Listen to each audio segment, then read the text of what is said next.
समजा तुम्ही दुकानात इरकल साडी घ्यायला जाता. दुकानदार तुमच्या समोर 2 साड्या ठेवतो. दोन्ही दिसायला जवळपास सारख्याच, दोन्हींचे रंग सुंदर, दोन्हींच्या बॉर्डरही सारख्याच. पण एक साडी ₹3,500 आणि दुसरी ₹12,000. मी इथे एक्झॅक्ट प्राइस क्लेम करत नाही, तर तो चीप वर्सेस प्रीमियम परसेप्शन दाखवण्यासाठी वापरलेलं साधं उदाहरण आहे. महागडी साडी किंवा कस्टमाइज्ड म्हणजेच बनवून घेतलेली इरकल अस्सल प्युअर चांगल्या हेवी प्राइसमध्ये जाऊ शकते. जसं की handloom, silk, cotton design is equal to premium pricing. म्हणजेच कस्टम मेड, हँडलूम, सिल्क आणि पर्सनलाइज्ड डिझाईन यांचा संगम असल्यामुळे अशा साड्या प्रीमियम कॅटेगरीमध्ये येतात आणि त्यांची किंमतही तशीच ठरते. आता प्रश्न असा, इतका फरक नेमका कशाचा? फक्त नावाचा की खरंच त्यामागे काही कारण आहे? आणि अजून एक प्रश्न, आपल्यापैकी किती जणींना खरी इरकल आणि इरकलसारखी दिसणारी साडी यामधला फरक खरंच ओळखता येतो? आजचा हा व्हिडिओ संपेपर्यंत तुम्हाला फक्त इरकलचा इतिहासच समजणार नाही, तर दुकानात गेल्यावर कोणते प्रश्न विचारायचे, कोणत्या गोष्टी स्वतः तपासायच्या आणि कोणत्या मार्केटिंग ट्रिक्स पासून सावध राहायचं हेही अगदी सोप्या भाषेत समजणार आहे. Because smart shopping is not about spending more, it's about knowing more. आणि व्हिडिओच्या शेवटी मी तुम्हाला एका महिलेची खरी घटना सांगणार आहे, जिला वाटलं होतं तिने आयुष्यातली सर्वात महागडी साडी घेतली आहे, पण काही दिवसांनी तिला समजलं ती तिची सर्वात मोठी चूक होती. आणि म्हणूनच हा व्हिडिओ शेवटपर्यंत नक्की पहा. पुढे जाण्याआधी एक छोटीशी गोष्ट, ज्या साडीला आपण महाराष्ट्रात प्रेमाने इरकल म्हणतो तिलाच कर्नाटकमध्ये इलकल म्हणतात. हे नाव कर्नाटकातील इलकल या शहरावरून पडलं. काळानुसार उच्चार बदलत गेले आणि महाराष्ट्रात ती इरकल म्हणून लोकप्रिय झाली. त्यामुळे या व्हिडिओमध्ये मी इरकल याच शब्दाचा वापर करणार आहे. मी तर म्हणेन आजची सर्वात सेफ इन्व्हेस्टमेंट म्हणजे हा व्हिडिओ पूर्ण पाहणं. आणि व्हिडिओतला रिटर्न म्हणजे ज्ञान आणि त्यावर टॅक्स नाही. म्हणूनच पूर्ण व्हिडिओ पाहणं फायद्याचं ठरणार आहे. नमस्कार, मी Shweta Shende and welcome to my channel. एक धोका आधीच सांगते हा व्हिडिओ पाहिल्यानंतर इरकल साड्यांचं आकर्षण थोडंसं वाढू शकतं बरं का. आणि मी तर इरकल साड्यांच्या अखंड प्रेमात आहे. आजचा हा व्हिडिओ थोडा मोठा असणार आहे, कारण इरकल साडीबद्दल A to Z म्हणजेच शक्य तितकी संपूर्ण माहिती तुम्हाला एकाच ठिकाणी मिळणार आहे. त्यामुळे वेळ असेल तर चहा किंवा कॉफीचा मग घेऊन आरामात बसा. अजिबात घाईत हा व्हिडिओ पाहू नका. एक वेळ चहाचा कप संपेल पण माहिती संपणार नाही. म्हणजेच व्हिडिओ थोडा मोठा नक्कीच आहे, पण प्रत्येक मिनिट तुमच्या हजारो रुपये वाचवू शकतो. आणि याची खात्री तुम्हाला व्हिडिओच्या सुरुवातीलाच देते. कारण मला वाटतं आजचा केंद्रीय प्रश्न फक्त एकच आहे, खरी अस्सल इरकल साडी ओळखायची कशी? या व्हिडिओसाठी मी सखोल रिसर्च केला आहे आणि एकही महत्वाचा मुद्दा बाकी राहिला नाही. माझा प्रयत्न असा आहे की हा व्हिडिओ एकदा पाहिला की तुम्हाला दुसऱ्या कोणत्या व्हिडिओची किंवा माहितीची गरजच पडणार नाही. आणि तसंही ही माहिती सविस्तर, इत्थंभूतपणे आणि रिसर्च बेस्ड पद्धतीने हा विषय आपल्याच चॅनेलवर म्हणजेच यूट्यूबवर पहिल्यांदाच येत आहे. चला सुरुवात करूया.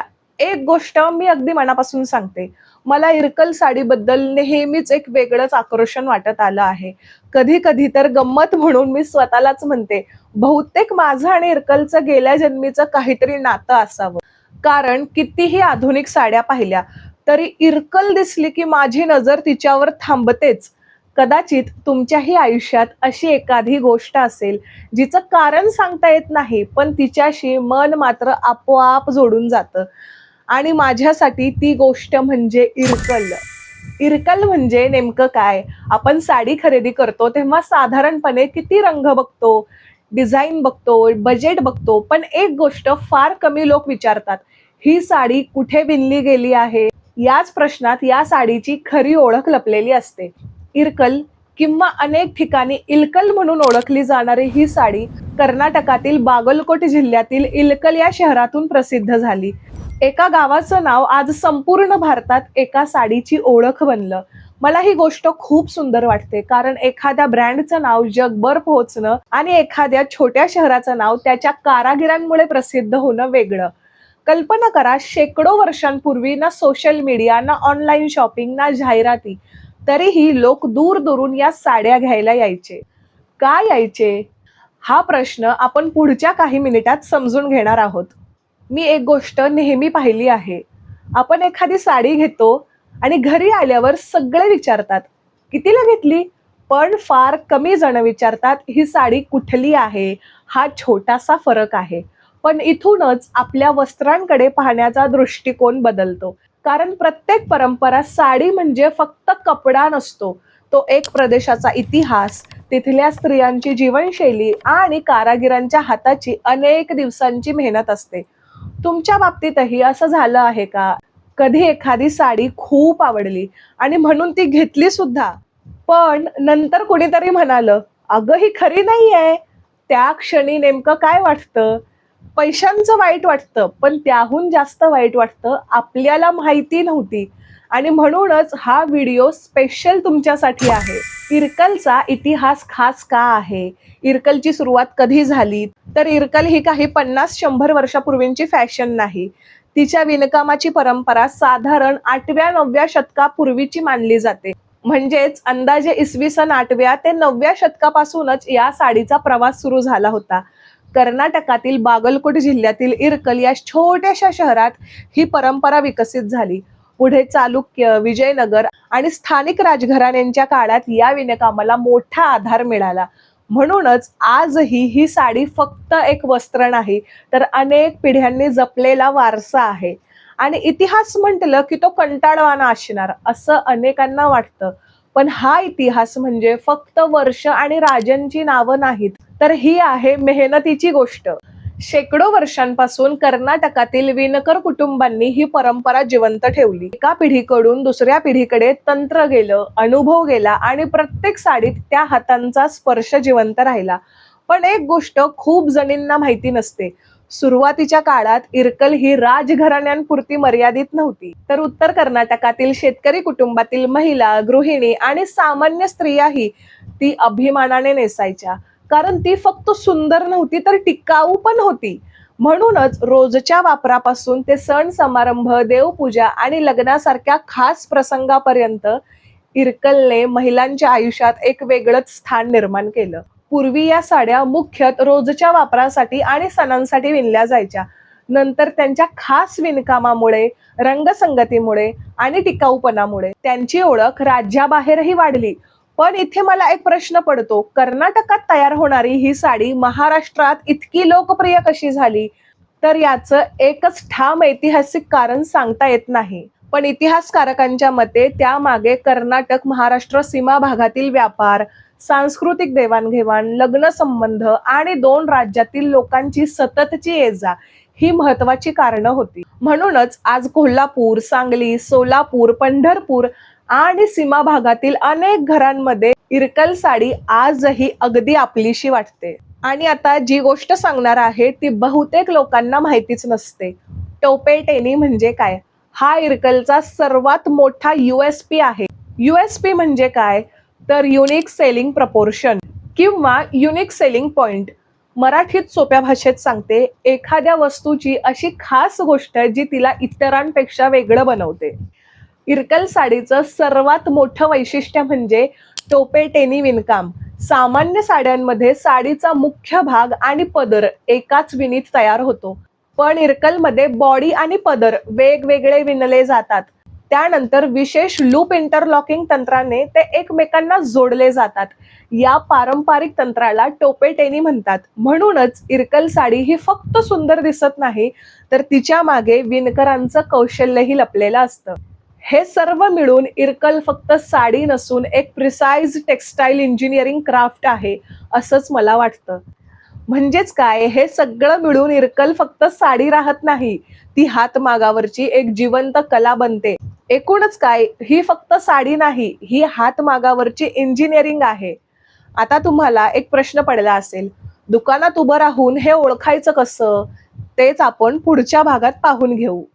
ही पद्धत इरकलची खास ओळख मानली जाते. आज भारतात अनेक ठिकाणी इरकल सारख्या दिसणाऱ्या साड्या तयार होतात. पण दिसणं आणि असणं या दोन्ही गोष्टी वेगळ्या आहेत. आणि हाच आपल्या आजच्या व्हिडिओचा सर्वात महत्वाचा भाग आहे, जो आपण पुढच्या सेक्शनमध्ये पाहणार आहोत. दोन बहिणी लग्नासाठी साडी घ्यायला गेल्या. मोठ्या बहिणीने किंमत पाहिली. लहान बहिणीने विणकाम पाहिलं. दोघींनी जवळपास सारख्याच दिसणाऱ्या साड्या घेतल्या. एका वर्षानंतर एका साडीचा रंग फिका पडायला लागला, बॉर्डर सैल होऊ लागली, तर दुसरी साडी अजूनही तितकीच सुंदर दिसत होती. कारण फरक फक्त पैशात नव्हता, फरक माहितीमध्ये होता. नॉलेज ऑलवेज सेव्स मनी, इग्नॉरन्स कॉस्ट मनी. पट्टे असलेली किंवा मोठी बॉर्डर असलेली कोणतीही साडी म्हणजे इरकल, तर तसं अजिबात नाही. फक्त दिसण्यावरून इरकल ठरत नाही. तिची विणण्याची पद्धत, बॉर्डर जोडण्याची पारंपरिक रचना, पदराचं वैशिष्ट्य आणि वापरलेलं सूत, या सगळ्या गोष्टी मिळूनच तिची ओळख ठरते. आणि पुढच्या भागात आपण दुकानात उभं राहून एकही मशीन किंवा तज्ज्ञ नसताना स्वतः खरी इरकल कशी ओळखायची हे स्टेप बाय स्टेप शिकणार आहोत. कारण मला फक्त माहिती द्यायची नाही, मला तुम्हाला आत्मविश्वास द्यायचा आहे, जेणेकरून पुढच्या वेळी तुम्ही साडी घ्यायला जाल तेव्हा निर्णय दुकानदार नाही तर तुमचं ज्ञान घेईल. मी एक गोष्ट सांगते, मी जेव्हा गावी जाते तेव्हा माझी आजी आजही अगदी स्वाभिमानाने इरकल साडी नेसते. कधी कधी मी तिचीच इरकल नेसून आरशात स्वतःकडे बघत उभी राहते. त्या क्षणी मला फक्त एक साडी नेसल्यासारखं वाटत नाही, असं वाटतं जणू एका पिढीकडून दुसऱ्या पिढीकडे आलेला वारसा मी अंगावर घेतलाय. म्हणूनच माझ्यासाठी इरकल ही फक्त साडी नाही, त्या आठवणी आहेत. एक अतिशय प्रेमळ आणि हळवं नातं आहे. ती माझ्या आजीची ऊब आहे. आणि कदाचित म्हणूनच आजचा हा व्हिडिओ माझ्यासाठी खूप खास आहे. आता आपण या व्हिडिओच्या सर्वात महत्त्वाच्या भागात आलो आहोत. आतापर्यंत आपण इतिहास समजून घेतला, आता खरी ओळख समजून घेऊया. म्हणजेच खरी इरकल साडी ओळखायची कशी. आणि एक गोष्ट लक्षात ठेवा, ही माहिती म्हणजे तुमच्या वॉर्डरोबसाठी एक इन्शुरन्स पॉलिसी समजा, ज्याला मी आता फ्री लाईफ टाईम कव्हर देत आहे. कारण नॉलेजमध्ये केलेली इन्व्हेस्टमेंट कधीही लॉसमध्ये जात नाही. पण आता प्रश्न आहे, दुकानात गेल्यावर नेमकं काय बघायचं ते पाहूया. आजचा व्हिडिओ संपेपर्यंत तुम्ही इरकल साडीपेक्षा दुकानदाराचीच जास्त परीक्षा घ्याल. कारण खरं सांगायचं तर आपल्यापैकी बहुतेक जणी रंग, डिझाईन आणि किंमत बघून निर्णय घेतात, पण अनुभवी खरेदीदार आधी विणकाम बघतात. Remember, beautiful is what you see, quality is what you don't see immediately. आणि आज मी तुम्हाला अशाच काही गोष्टी सांगत आहे. सर्वात आधी नावावर नाही, ओरिजिनवर विश्वास ठेवा. दुकानदार म्हणाला, मॅडम ही इरकल आहे, इतक्यावर लगेचच विश्वास ठेवू नका. अगदी नम्रपणे विचारा, ही इरकल मध्ये विणलेली आहे का. कारण आज अनेक ठिकाणी इरकल सारख्याच दिसणाऱ्या साड्या तयार होतात. त्या वाईट असतात असं नाही, पण त्या पारंपरिक इरकल म्हणजेच इरकल असतीलच असं नाही. हा फरक समजून घेणं महत्वाचं आहे. एक गंमत सांगू का, इरकल साडी निवडणं म्हणजे लग्नासाठी जोडीदार निवडण्यासारखं आहे. फक्त दिसण्यावर नाही तर गुणवत्तेवर विश्वास ठेवावा लागतो. तुम्ही कधी दुकानात असा प्रश्न विचारलाय का, ही साडी कुठे विणली गेली आहे. जर नसेल विचारला तर पुढच्या वेळी नक्की विचारा. कारण हा प्रश्न तुमची खरेदी बदलू शकतो. फक्त बॉर्डर कडे बघू नका, तो जोडलेला कसा आहे ते समजा. इरकल साडीचं एक मोठं वैशिष्ट्य म्हणजे तिचा बॉर्डर अनेक पारंपरिक साड्यांप्रमाणे फक्त डिझाईन नसतो, तर तो मुख्य भागाशी विशेष विणकाम तंत्राने जोडला जातो. आता एक गोष्ट बहुतेक दुकानदार सुद्धा सांगत नाहीत, इरकल साडीमध्ये बॉर्डरचेही वेगवेगळे पारंपरिक प्रकार असतात. त्यांना पारस म्हणतात. इरकल साड्यांमध्ये काही प्रमुख पारंपरिक पारस प्रकार आढळतात, जसं की चिक्की पारस, चौकोनी चेक पॅटर्न असलेला, चेकर्ड म्हणू शकतो आपण, गोमी पारस, जरी पारस, गादी पारस, ज्याला गादी दादी पारस म्हणतात. हे प्रत्येक प्रकार त्या साडीची ओळख आणि परंपरा दाखवतो. म्हणून दोन दिसायला सारख्या साड्यांमध्येही त्यांच्या पारसमध्ये फरक असू शकतो. आणि हाच छोटा फरक त्या साडीचं वेगळेपण ठरवतो. आता जी गोष्ट सांगणार आहे ती बहुतेक दुकानदार सुद्धा सांगत नाहीत. इरकल साडीचा बॉर्डर जितका सुंदर असतो तितकाच तो माहितीपूर्णही असतो. कारण अनुभवी विणकर अनेकदा फक्त बॉर्डर पाहूनच त्या साडीच्या परंपरेचा अंदाज लावू शकतात. इरकल साडीचा बॉर्डर हा फक्त काठ नसतो, तो त्या साडीची सही असतो. अनुभवी लोक अनेकदा साडीपेक्षा आधी तिच्या बॉर्डरकडे पाहतात, कारण त्यातूनच त्या साडीचं व्यक्तिमत्व आणि परंपरा दिसून येते. म्हणून पुढच्या वेळी दुकानात फक्त ही इरकल आहे असं म्हणाला तर एकदा नक्की विचारा, याचा पारस कोणता आहे. हा प्रश्न विचारला की समोरच्याला कळतं की तुम्ही माहिती घेऊन खरेदी करणाऱ्या ग्राहकांपैकी आहात आणि त्यामुळे तुमची फसवणूक होणार नाही. एक गोष्ट खूप कमी लोकांना माहिती असते, इरकल साडीचा पदर हा अनेकदा साडीच्या मुख्य भागासोबत एकाच वेळी विणलेला नसतो. तो वेगळा तयार केला जातो आणि त्यानंतर दोन्ही भागांचे धागे अतिशय कुशलपणे एकमेकात गुंफले जातात. यालाच टोपेटेनी असं पारंपरिक विणकाम तंत्र म्हणतात. म्हणजे हा जो जोड आहे तो शिवलेला नसतो, तो विणलेला असतो आणि तो इरकल साडीच्या हातमागावरील कौशल्याचं सर्वात मोठं प्रतीक मानला जातो. आणि म्हणूनच ही गोष्ट इरकल साडीला इतर अनेक साड्यांपेक्षा वेगळी आणि खास बनवते. हे काम मशीनवर सहज होत नाही, म्हणूनच अशी साडी तयार करायला वेळ लागतो. आणि वेळ म्हणजेच मेहनत, मेहनत म्हणजेच किंमत. इथेच 3,000 आणि 12,000 मधला फरक सुरू होतो. खऱ्या हातमागावरील इरकलमध्ये बॉर्डर आणि साडीचा मुख्य भाग जिथे मिळतो तो जोड नैसर्गिक विणीत असतो. मशीनने शिवल्यासारखी सरळ शिवण दिसत नाही. अर्थात हे प्रत्येक वेळी डोळ्यांनी लगेच ओळखता येईल असं नाही, पण एकदा हा फरक समजला की पुढच्या वेळी साडी हातात घेतल्यावर तुम्ही मुद्दाम तो तपासून पाहाल. कधी कधी आपण म्हणतो, अगं इतकी महाग का आहे, पण आपण स्वतःलाच विचारतो का ती तयार व्हायला किती दिवस मेहनत लागली असेल. हा एकच प्रश्न स्वतःला विचारा की साडीकडे पाहण्याचा दृष्टिकोनच बदलेल. पदर म्हणजे इरकलची ओळख. जर इरकलची सही शोधायची असेल तर ती अनेकदा तिच्या पदरातून दिसते. पारंपरिक इरकल साड्यांमध्ये लाल रंगाच्या छटा आणि वैशिष्ट्यपूर्ण पट्टे असलेला पदर खूप प्रसिद्ध आहे आणि पदर माझा अतिशय प्रिय असा भाग आहे. अर्थात आधुनिक डिझाईन्सही येतात, म्हणून प्रत्येक साडी लालच असेल असं नाही, पण पदर हा तिच्या ओळखीचा अत्यंत महत्वाचा भाग आहे.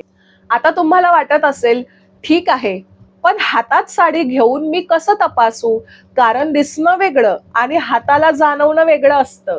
चला ते समजून घेऊया. हाताचा स्पर्श खूप काही सांगतो. ही गोष्ट पुस्तकात वाचायला मिळत नाही, पण अनुभवी महिला सांगतात. जसं माझ्या बाबतीत आई आणि आजी.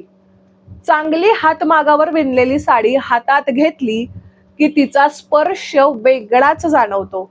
ती अतिशय गुळगुळीत प्लास्टिक सारखी वाटत नाही आणि अतिशय कडकही वाटत नाही. तिच्यात एक नैसर्गिक सुंदर पोत असतो. हा अनुभव शब्दात समजावणं कठीण आहे, पण एकदा जाणवला की पुन्हा विसरता येणार नाही. आणखी एक छोटी पण महत्वाची गोष्ट, अनेक लोकांना वाटतं की हातमागावर विणलेल्या साडीत एखादी सूक्ष्म असमानता दिसली म्हणजे ती दोष आहे. पण खरं तर अनेक वेळा हीच त्या साडीची ओळख असते, कारण प्रत्येक धागा माणसाच्या हाताने विणला जातो. त्यामुळे बारीक नैसर्गिक फरक दिसू शकतो. उलट मशीनवर विणलेल्या पॉवरलूम साड्यांमध्ये विण खूपच एकसारखी आणि परफेक्ट दिसते. त्यामुळे प्रत्येक परफेक्शन म्हणजेच गुणवत्ता असते असं नाही. काही जण म्हणतात की धागे मोजून साडी ओळखता येते. हे तज्ञांसाठी असू शकतं, पण आपल्यासारख्या सामान्य ग्राहकांसाठी ते व्यावहारिक नाही. त्यापेक्षा घट्ट विण आणि समसमान आहे का हे पाहणं जास्त महत्वाचं. त्यामुळे धागे मोजण्यात वेळ घालवू नका, विणकामाची गुणवत्ता समजून घ्या. म्हणजेच लक्षात ठेवा एक प्रॅक्टिकल गोष्ट, विण घट्ट आणि समसमान आहे का, धागे नीट बसले आहेत का आणि साडीचा पोत नैसर्गिक वाटतो का, हे पाहणं जास्त उपयोगाचं ठरतं. आता अतिशय महत्वाची गोष्ट सांगणार आहे, ती बहुतेक दुकानदार स्वतःहून सुद्धा सांगत नाहीत.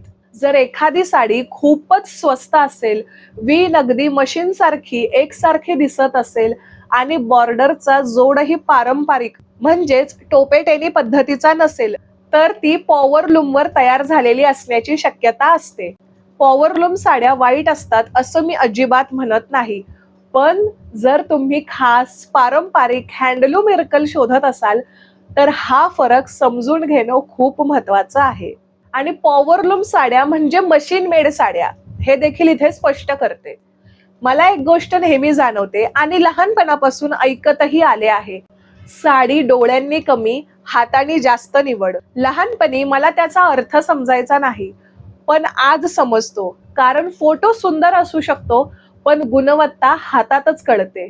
आता जीआय टॅग म्हणजे काय? तर जीआय टॅग म्हणजे जिओग्राफिकल इंडिकेशन. जिओग्राफिकल म्हणजेच भौगोलिक आणि इंडिकेशन म्हणजे ओळख किंवा संकेत. म्हणजेच एखाद्या उत्पादनाची ओळख त्या विशिष्ट प्रदेशाशी जोडलेली आहे हे सांगणारं कायदेशीर प्रमाणचिन्ह. इरकल साडीला जीआय टॅग मिळाल्यामुळे या परंपरेला आणि मूळ विणकरांना कायदेशीर संरक्षण मिळालं. म्हणजेच कोणालाही कुठेही इरकलचं नाव वापरून मूळ परंपरेचा गैरफायदा घेता येऊ नये, यासाठी हा महत्वाचा टप्पा ठरला. तुम्ही आता जीआय टॅग बद्दल ऐकलं. इरकल साड्यांच्या बाबतीत जीआय नोंदणीमुळे त्या परंपरेचं आणि त्या कारागिरांचं संरक्षण करण्याचा प्रयत्न झाला. पण एक गोष्ट लक्षात ठेवा, फक्त जीआय हा शब्द ऐकून समाधानी होऊ नका. जीआय टॅग म्हणजे प्रत्येक साडीवर शिक्का असतो असा त्याचा अर्थ नाही. त्यामुळे विश्वासू विक्रेत्याकडून माहिती घ्या, बिल घ्या आणि शक्य असेल तर प्रमाणित उत्पादक किंवा सहकारी संस्थेकडूनच खरेदी करा. आता एक अजून महत्वाची गोष्ट जी खूप लोकांना कन्फ्यूज करते, सिल्क मार्क म्हणजे काय? जर इरकल साडी प्युअर सिल्क असेल तर तिच्यावर सिल्क मार्क असू शकतो. हा एक प्रमाणचिन्ह आहे की वापरलेले रेशीम नैसर्गिक आहे. पण इथे एक मोठा गैरसमज सुद्धा आहे. सिल्क मार्क म्हणजेच हँडलूम आणि जीआय टॅग म्हणजेच प्युअर सिल्क. कारण जीआय टॅग म्हणजे साडी कुठल्या प्रदेशाची आहे याची ओळख, तर सिल्क मार्क म्हणजे त्यातलं रेशीम खऱ्या सिल्क पासून बनवलेलं आहे की नाही याची खात्री. म्हणजेच दोन्ही पूर्णपणे वेगळ्या गोष्टी आहेत. आणखी एक छोटी पण उपयोगी टीप, जर तुम्ही ऑनलाईन शॉपिंग करत असाल तर शक्यतो ट्रस्टेड सेलर किंवा ट्रस्टेड ब्रँड्स कडूनच खरेदी करा. आणि सर्च करताना फक्त इरकल नाही तर इलकल सारी असंही सर्च करून पहा. अनेकदा त्यामुळे अधिक अस्सल आणि चांगले पर्याय दिसू शकतात. आता काही जण समजतात महाग आहे म्हणजे नक्कीच ओरिजिनल, तर तसं अजिबात नाही. सर्वात आधी या गैरसमजातून बाहेर या. महाग असणं म्हणजे नेहमीच अस्सल असणं नाही आणि स्वस्त असणं म्हणजे नेहमीच निकृष्ट दर्जाचं असणं असंही नाही. खरी गोष्ट आहे नॉलेज. कारण माहिती असलेली महिला स्वतःला महागड्या फसवणुकीपासून वाचवू शकते. आतापर्यंत आपण इतिहास समजून घेतला, ओळख समजून घेतली, पण अजून एक मोठा प्रश्न बाकी आहे. इरकलचे किती प्रकार असतात आणि प्रत्येक प्रकार कोणासाठी योग्य असतो? कारण प्रत्येक इरकल साडी प्रत्येक प्रसंगासाठी बनवलेली नसते आणि हाच फरक पुढच्या भागात तुमच्या लक्षात येणार आहे. तिथे आपण प्रकार समजून घेऊ आणि शेवटी अशी एक साधी बाईंग चेकलिस्ट पाहू, जी लक्षात ठेवली तर पुढच्या वेळी साडी खरेदी करताना तुम्ही खूप जास्त आत्मविश्वासाने निर्णय घ्याल. दुकानात गेल्यावर हे 5 प्रश्न नक्की विचारा. ही साडी इलकल मध्ये विणलेली आहे का? हँडलूम आहे की पॉवरलूम? कॉटन आहे, सिल्क आहे की कॉटन सिल्क आहे? जीआय नोंदणीकृत उत्पादक किंवा सहकारी संस्थेकडून आहे का? बिलावर साडीचा प्रकार स्पष्ट लिहून मिळेल का? जर हे 5 प्रश्न तुम्ही विचारायला लागलात ना, तर तुम्ही फक्त ग्राहक राहत नाही, तुम्ही एक इन्फॉर्म्ड बायर बनता. इरकल साडीचे प्रकार आणि योग्य निवड कशी करावी, आतापर्यंत आपण एक गोष्ट शिकलो. इरकल म्हणजे फक्त एक डिझाईन नाही, ती एक परंपरा आहे आणि इथेच अनेक महिला गोंधळतात. त्या म्हणतात मला इरकल घ्यायची आहे, पण प्रश्न असा आहे कोणती इरकल? कारण प्रत्येक इरकल साडी प्रत्येक गरजेसाठी बनवलेली नसते. प्रत्येक इरकल सारखी नसते.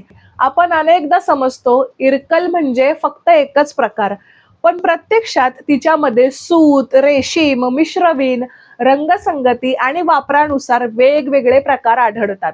साधारणपणे बाजारात तुम्हाला हे प्रकार दिसू शकतात. कॉटन इरकल रोजच्या वापरासाठी, उन्हाळ्यासाठी आणि आरामदायी.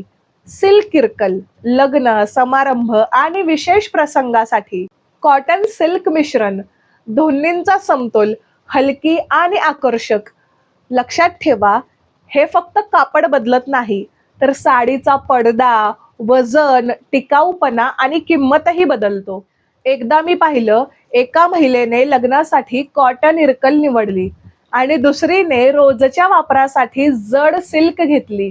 दोघेही काही दिवसांनी म्हणाल्या, साडी छान आहे, पण माझ्या वापरासाठी योग्य नाही. तेव्हा लक्षात आलं, चांगली साडी आणि योग्य साडी या दोन वेगळ्या गोष्टी आहेत.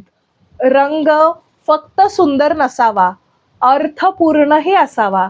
इरकल साड्यांमध्ये लाल, हिरवा, जांभळा, मोहरी, ज्याला केळी कलर म्हणतो, निळा अशा पारंपरिक रंगाचा मोठ्या प्रमाणावर वापर केला जातो.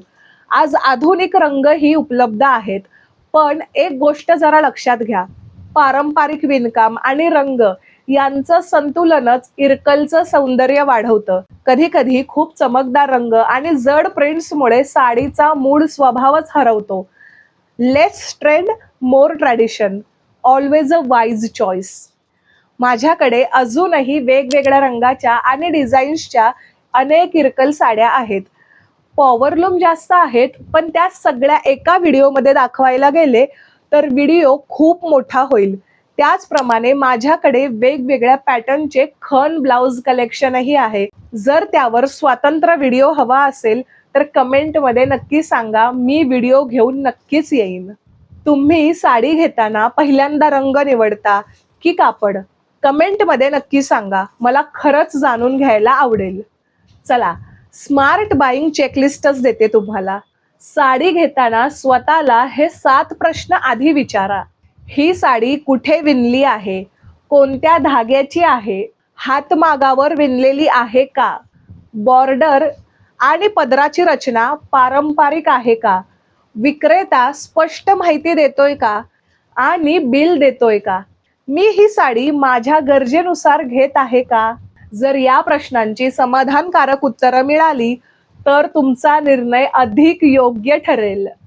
शेवटची गोष्ट आठवतंय, सुरुवातीला मी एका महिलेची गोष्ट सांगितली होती. तिने एक महाग साडी घेतली होती. तिला वाटलं महाग आहे म्हणजे सर्वोत्तमच असेल. काही महिन्यांनी तिने एका विणकर प्रदर्शनाला भेट दिली. तिथे एका ज्येष्ठ कारागिराने तिची साडी पाहिली आणि हसत म्हणाले, साडी सुंदर आहे, पण पारंपरिक इरकल नाही. त्या महिलेने नंतर एक वाक्य सांगितलं जे आजही माझ्या लक्षात आहे. माझे पैसे वाया गेले त्याचं वाईट नाही वाटलं, पण मला माहिती नव्हती याचं जास्त वाईट वाटलं. आणि त्या दिवसापासून ती कोणतीही साडी घेण्याआधी 2 मिनिटं हा प्रश्न विचारते. आणि ती म्हणते, त्या 2 मिनिटांनी आजपर्यंत माझे हजारो रुपये वाचवले. मला वाटतं, आपण फक्त साडी घालत नाही, आपण एक संस्कृती परिधान करतो. मग ती कोणतीही साडी असो. आणि इरकल तर आपली शान आहे. एका विणकराच्या घरात अनेक दिवस चाललेली मेहनत, एका आईने मुलीच्या लग्नासाठी जपून ठेवलेलं स्वप्न, एका आजीने नातीकडे दिलेला वारसा, हे सगळं त्या 6 गजांमध्ये गुंफलेलं असतं.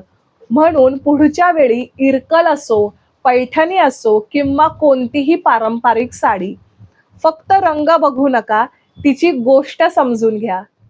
कारण जेव्हा आपण माहिती घेऊन खरेदी करतो, तेव्हा आपण फक्त चांगली साडी विकत घेत नाही, तर आपल्या कारागिरांच्या कलेलाही योग्य मान देतो, असं मला प्रामाणिकपणे वाटतं.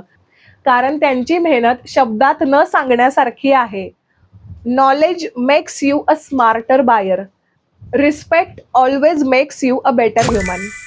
जर हा व्हिडिओ पाहिल्यानंतर तुम्हाला असं वाटलं असेल की आज मी साडीबद्दल काहीतरी नवीन शिकले आणि आज मला संपूर्ण माहिती मिळाली, तर हा व्हिडिओ अशा प्रत्येक महिलेपर्यंत नक्की पोहोचवा जिला माझ्यासारख्या पारंपरिक साड्या आवडतात किंवा जी लवकर साडी खरेदी करणार आहे. कदाचित त्यांची एक चुकीची खरेदी वाचू शकते. कारण सुंदर दिसणं महत्वाचंच आहे, पण माहितीपूर्ण निर्णय घेणं त्याहून जास्त महत्वाचं आहे.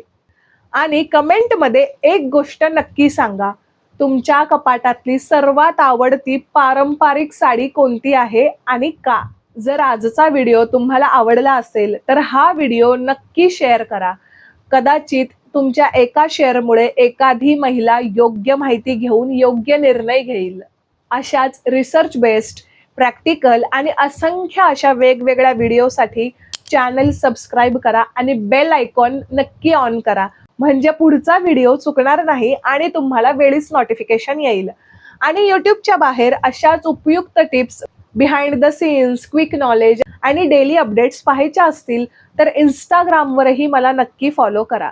If you don't want to miss the fun, make sure to follow me on Instagram. Thank you so much for watching. See you in the next video. Bye.